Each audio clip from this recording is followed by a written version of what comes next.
ಸ್ನೇಹಿತರೆ, welcome to my channel. ಹೇಗಿದ್ದೀರಾ? ಎಲ್ಲರೂ ಚೆನ್ನಾಗಿದ್ದೀರಾ ಅನ್ಕೋತೀನಿ.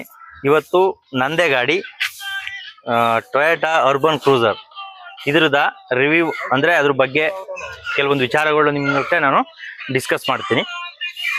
ಮೊದಲನೇದಾಗಿ 2021ರಲ್ಲಿ ನಾನು ಪರ್ಚೇಸ್ ಮಾಡಿದ್ದೆ. ಇದು ಆಲ್ರೆಡಿ ಒಂದ್ಸತಿ ವಿಡಿಯೋ ಮಾಡಿದ್ದು ಸ್ಟಾರ್ಟಿಂಗಲ್ಲಿ ತಂದಾಗ. ಆ ವಿಡಿಯೋ ಆದ ಕಾರಣದಿಂದ ಡಿಲೀಟ್ ಆಗಿತ್ತು. ಸ್ನೇಹಿತರೆ, ಈಗ ಇದು ಸುಮಾರು 4 ವರ್ಷ ಆಗಿದೆ ಕಂಪ್ಲೀಟು. 2021ರಲ್ಲಿ ತಂದಿದ್ದು, 4 ವರ್ಷ ಕಂಪ್ಲೀಟ್ ಆಗಿದೆ.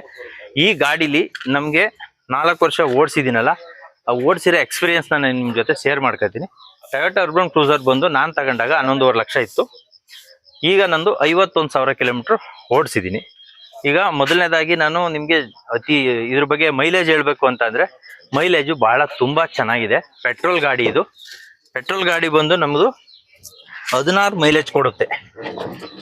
ನಮಗೆ 16 ಮೈಲೇಜ್ ಕೊಡ್ತದೆ.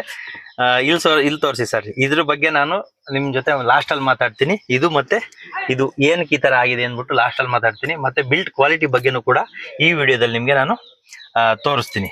ಈಗ ಸ್ನೇಹಿತರೆ, ಇದು ನನ್ನ ಗಾಡಿ 16 ಕಿಲೋಮೀಟರ್ ಮೈಲೇಜ್ ಕೊಡುತ್ತೆ.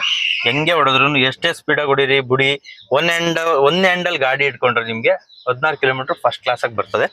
ಇದನ್ನ ಸ್ನೇಹಿತರೆ, ಮೈಲೇಜ್ ವಿಚಾರ 16 ಅಂತ ಹೇಳಿದೆ. 16 100% ಬರ್ತದೆ. ನೀವು 80ರಿಂದ 100 ಒಳಗೆ ಹೊಡಿಬೇಕು. 1.5 ಇಂಜನ್ ಇದು. ಇನ್ನು ಇದರಲ್ಲಿ ಒಂದು ಮೈನಸ್ ಪಾಯಿಂಟ್ ಏನಪ್ಪಾ ಅಂತಂದ್ರೆ, ಗಾಡಿ ಜಾಸ್ತಿ ದೂರ ಓಡಿಸಿದಾಗ ಒಂದು ಸ್ವಲ್ಪ ಕಾಲು ನೋವುಗಳು ಬರುತ್ತೆ ಇದರಲ್ಲಿ. ಯಾಕೆ ಅಂದ್ರೆ, ಕಂಪೇರ್ ಟು 1.5 ಇಂಜನ್ ಬೇರೆ, ಈಗ 11.5 ಲಕ್ಷಕ್ಕೆ ಅವಾಗ ಬ್ರೀಜಾನು ಸಿಗ್ತಾ ಇತ್ತು.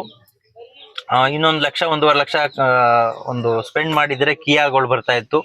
ಟಾಟಾದಲ್ಲಿ ಇದ್ರ ಒಂದು ಕಂಪೇರ್ ಮಾಡಕ್ ಹೋದ್ರೆ ಟಾಟಾ ನೆಕ್ಸಾನ್ ಬರ್ತಾ ಇತ್ತು. ನೆಕ್ಸಾನ್ ಅಲ್ಲಿ ತೈ ಸಪೋರ್ಟ್ ಚೆನ್ನಾಗಿದೆ. ಇಲ್ಲಿ ನೋಡ್ಬೋದು ನೀವು, ಇಲ್ಲಿ ತುಂಬಾ ಗ್ಯಾಪ್ ಇದೆ. ಇಲ್ಲಿಂದ ಇಲ್ಲಿಗೆ ನಾವ್ ಹಿಂಗ್ ಕುತ್ಕೊಂಡಾಗ ತುಂಬಾ ಗ್ಯಾಪ್ ಇದೆ. ಲೆಗ್ ರೂಮ್ ಕೂಡ ಚೆನ್ನಾಗಿದೆ, ಏನ್ ಸಮಸ್ಯೆ ಇಲ್ಲ. ಅಂದ್ರೆ ನಾವು ಜಾಸ್ತಿ ಲೆಂತ್ ಗಾಡಿ ಹೊಡೆದಾಗ 100 ಕಿಲೋಮೀಟರ್ 200 ಕಿಲೋಮೀಟರ್ ಗಾಡಿ ಹೊಡೆದಾಗ ಈ ಕಾಲ್ಗಳು ಸಿಕ್ಕಾಬಟ್ಟೆ ನೋವು ಬರುತ್ತೆ ಈ ಗಾಡಿಲಿ. ಇದೊಂದು ನಾನು ಒಂದು 4 ವರ್ಷ ಎಕ್ಸ್ಪೀರಿಯನ್ಸ್ ಅಲ್ಲಿ ನಾನು ಹೇಳ್ತಾ ಇರೋದು ಇದು.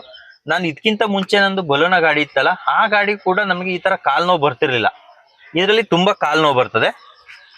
ಇದು ಒಂದು ಮೈನಸ್ ಪಾಯಿಂಟ್ ಇದೆ ಇದರಲ್ಲಿ. ಇನ್ನೊಂದು ಏನಪ್ಪಾ ಅಂದ್ರೆ, ಸ್ಟೇರಿಂಗು ಒಂದ್ ಸ್ವಲ್ಪ ಒಂದು 120-130 ಹೋದಾಗ ಸ್ಟೇರಿಂಗ್ ಸ್ವಲ್ಪ ಎಲ್ಲೋ ಒಂದ್ ಕಡೆ ತುಂಬಾ ಫ್ರೀ ಆಗ್ತಾ ಇರ್ತದೆ. ಅಂದ್ರೆ ಜಾಸ್ತಿ ಶೇಕ್ ಆಗುತ್ತೆ ಗಾಡಿ. 120 ಮೇಕ್ ಹೋದಾಗ ಗಾಡಿ ಶೇಕ್ ಆಗುತ್ತೆ. ಮತ್ತೆ ಇನ್ನ ಔಟ್ ಸೈಡ್ ಬಂದ್ರೆ ನೋಡಿ, ಇಲ್ಲಿ ಹಿಂದಗಡೆನೂ ಕೂಡ ಸ್ಪೇಸ್ ಚೆನ್ನಾಗಿದೆ. ಆದ್ರೂ ಕೂಡ ಇಲ್ಲಿ ಒಂದ್ ಸ್ವಲ್ಪ ಅವರು ಕಂಪ್ನಿಯವ್ರು ಏನ್ ಮಾಡ್ಬೇಕು ಅಂದ್ರೆ, ಸೀಟ್ನ ಒಂದ್ ಸ್ವಲ್ಪ ಜಾಸ್ತಿ ಮಾಡ್ಬೇಕು. ಇಲ್ಲಿ ಈ ಸೀಟ್ನ ಇದೇ ಪೋರ್ಷನ್ ಬಂದು ಒಂದ್ ಸ್ವಲ್ಪ ಜಾಸ್ತಿ ಇಟ್ಟಿದ್ರೆ ಏನಾಗುತ್ತೆ, ಹಿಂದಗಡೆ ಕುತ್ಕೊಳ್ಳೋರಿಗೆ ಬಹಳ ಕಂಫರ್ಟೇಬಲ್ ಅನ್ಸ್ಬೇಕು. ಇದು ಕಂಫರ್ಟೇಬಲ್ ಅನ್ನಿಸ್ತಾ ಇಲ್ಲ ಸೀಟು.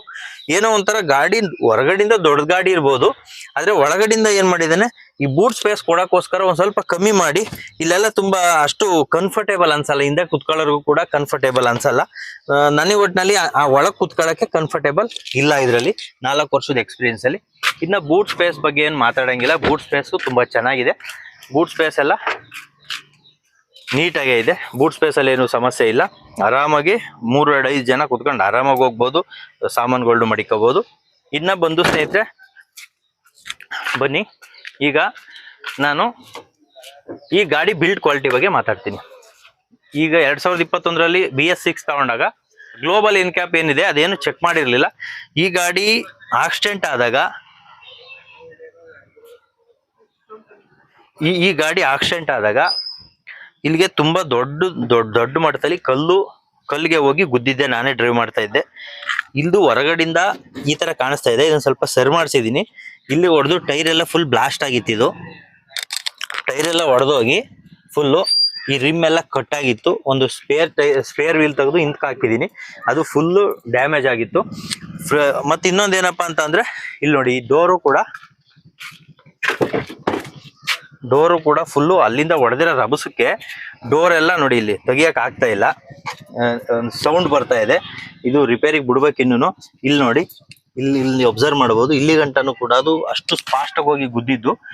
ಆದ್ರೆ ಏನಪ್ಪಾ ಅಂದ್ರೆ, ನಾವು ಒಳಗಡೆ ಕೂತಿರೋಂತ ವ್ಯಕ್ತಿಗಳಿಗೆ ಏನು ಕೂಡ ಆಗಿರ್ಲಿಲ್ಲ.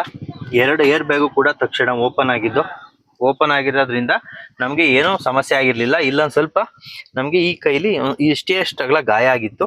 ಅದು ಬಿಟ್ರೆ ಏನೂ ಆಗಿರಲಿಲ್ಲ. ಬಿಲ್ಡ್ ಕ್ವಾಲಿಟಿ ತುಂಬಾ ಚೆನ್ನಾಗಿದೆ. ತುಂಬಾ ಚೆನ್ನಾಗಿದೆ ಬಿಲ್ಡ್ ಕ್ವಾಲಿಟಿ. ಆಕ್ಚುಲಿ ಇದೇ ಏನಾದ್ರು ನಾವು ಬೇರೆ ಗಾಡಿಗೆ ಏನಾದ್ರು ಹೋಲಿಕೆ ಮಾಡ್ಕೊಂಡು ನಾವೇನೋ ಆಕ್ಸಿಡೆಂಟ್ ಆಗಿದ್ದಿದ್ರೆ ಆಲ್ಮೋಸ್ಟ್ ಈ ಪೋರ್ಷನ್ ಎಲ್ಲ ಹೋಗ್ಬೇಕಾಗಿತ್ತು ಫುಲ್ಲು. ಈ ಪ್ಲಾಸ್ಟಿಕ್ ಕ್ವಾಲಿಟಿನೂ ಕೂಡ ಅಷ್ಟು ಗಟ್ಟಿ ಕೊಟ್ಟಿದ್ದಾನೆ. ಈ ಪ್ಲಾಸ್ಟಿಕ್ ಅಲ್ಲಿ ನೋಡಿ ನಿಮ್ಗೆ ಇಷ್ಟೇ ಕಾಣಿಸ್ತಾ ಇರೋದು, ಆದ್ರೆ ಒಳಗಡೆ ಫುಲ್ಲು ನಜ್ಜು ಹೋಗಿದೆ ಫುಲ್ ಎಲ್ಲ. ಇದನ್ನ ನೋಡಿ, ಇಲ್ಲಿ ಬಂದ್ರೆ ನಿಮ್ಗೆ ಈ ಬಾನೆಟ್ ಇದೇನಿದೆ ಅದು ಇಂತಕ್ ಬಂದ್ಬಿಟ್ಟಿದೆ. ಇದು ಆ ಬಾನೆಟ್ ಪಕ್ಕದೇನು ಕ್ರಾಸ್ ಇದೆಯಲ್ಲ, ಆ ಕ್ರಾಸೇ ಇಂತಕ್ ಬಂದಿತ್ತು ಇಲ್ಲಿಗೆ. ಸ್ವಲ್ಪ ಜಜ್ಬಿಟ್ಟು ಸರ್ ಮಾಡಿದ್ದಾರೆ ತಕ್ಷಣಕ್ಕೆ. ಇನ್ನ ನೋಡಿ ಡ್ಯಾಶ್ ಬೋರ್ಡ್ ಕೂಡ ನೋಡಿ, ಇಲ್ಲಿ ಡ್ಯಾಶ್ ಬೋರ್ಡ್ ಕೂಡ ಫುಲ್ ಎಲ್ಲ ಓಪನ್ ಆಗಿದಾವೆ. ಇನ್ನ ಈ ಡ್ಯಾಶ್ ಬೋರ್ಡ್ ಫುಲ್ ಎಲ್ಲ ಕಿತ್ತೋಗಿದೆ, ಫುಲ್ ಏನು ಇಲ್ಲ ಇದ್ರೊಳಗೆ, ಫುಲ್ ಎಲ್ಲ ಮುಂದಕ್ಕೆ ಬಂದ್ಬಿಟ್ಟಿದೆ. ಇದು ಅಷ್ಟೇ ಓಪನ್ ಆಗ್ತಾ ಇಲ್ಲ, ಇದೆಲ್ಲ ಒಡೆದೋಗಿದಾವೆ. ಇವೆಲ್ಲ ರಿಪೇರಿ ಮಾಡಿಸ್ಬೇಕು. ನೆಕ್ಸ್ಟ್ ವಿಡಿಯೋದಲ್ಲಿ ಇದಕ್ಕೆಲ್ಲ ಎಷ್ಟು ಕಾಸ್ಟ್ ಖರ್ಚಾಯ್ತು ಏನು ಎಂತು ಅಂತ ವಿಸ್ತಾರವಾಗಿ ನಿಮ್ಗೆ ನಾವು ಹೇಳ್ತೀವಿ ಸ್ನೇಹಿತರೆ. ಈ ವಿಡಿಯೋದಲ್ಲಿ ಇಷ್ಟೇನೆ. ಮುಂದೆ ಏನಾದ್ರೂ ಈ ಕಾರ್ ಬಗ್ಗೆ ನಿಮ್ಗೆ ಏನಾದ್ರು ಅನಿಸಿಕೆಗಳು ಅಥವಾ ಏನಾದ್ರು ಡೌಟ್ಸ್ ಇದ್ರೆ ದಯಮಾಡಿ ತಿಳಿಸಿ, ಕಮೆಂಟ್ ಬಾಕ್ಸ್ ಅಲ್ಲಿ ತಿಳಿಸಿ ಅಂತ ಹೇಳ್ತಾ ವಿಡಿಯೋನ ಇಲ್ಲಿಗೆ ಮುಗಿಸ್ತೀನಿ. ಎಲ್ರಿಗೂ ನಮಸ್ಕಾರ. ಜೈ ಹಿಂದ್, ಜೈ ಕರ್ನಾಟಕ ಮಾತೆ.